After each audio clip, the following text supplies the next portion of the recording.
Bismillahirrahmanirrahim, students. Hopefully, you all will be fine. Today, we are going to start the new topic, that is closed chain or cyclic compound from unit number 11. What are cyclic compounds? Cyclic compounds are the organic compounds in which n carbon atoms in the chains are not free. What does it mean? We are going to take the example of cyclopropane. आपको पता है propane जो है वो 3 carbon की chain है. आप इसका स्ट्रक्चर देखो तो आप देखोगे इन दोनों कार्बन के साथ जो तीसरा कार्बन है वो फ्री नहीं है.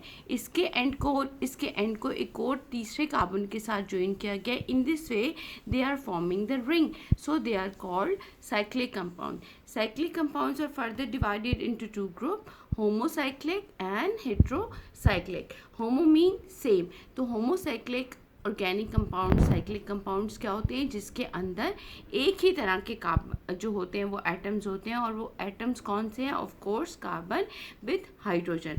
And homocyclics are further divided into alicyclic and aromatic. हम पहले एरोमेटिक को डिस्कस कर लेते हैं. Aromatic compounds में you know that the compound benzene and the molecular formula of benzene is C6H6. अब इसके अंदर क्या होता है? 6 कार्बन जो है वो H हाइड्रोजन के साथ अटैच होते हैं through this cyclic this cycle.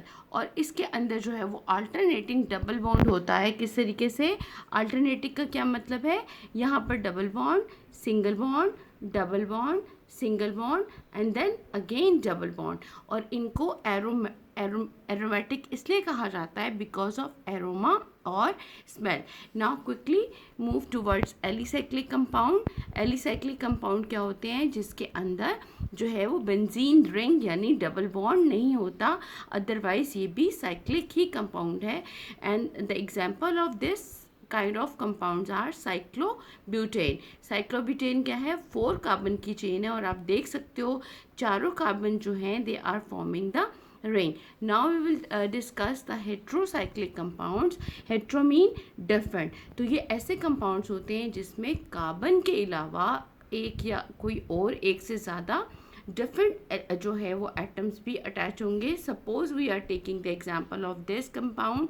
आप देख सो ये बिल्कुल जो है वो बेंजीन की तरह है, लेकिन यहाँ पर कार्बन की जगह जो है वो नाइट्रोजन एलिमेंट जो है वो अटैच है, जिसकी वजह से इसका नाम पायरिडीन है. और यहाँ देखो इन पोजीशन पर कार्बन होगा along with that hydrogen, और यहाँ पर जो different element है that is sulfur, and the name of this compound is thiophene. Hopefully आपको समझ आ गया होगा. Thank you so much.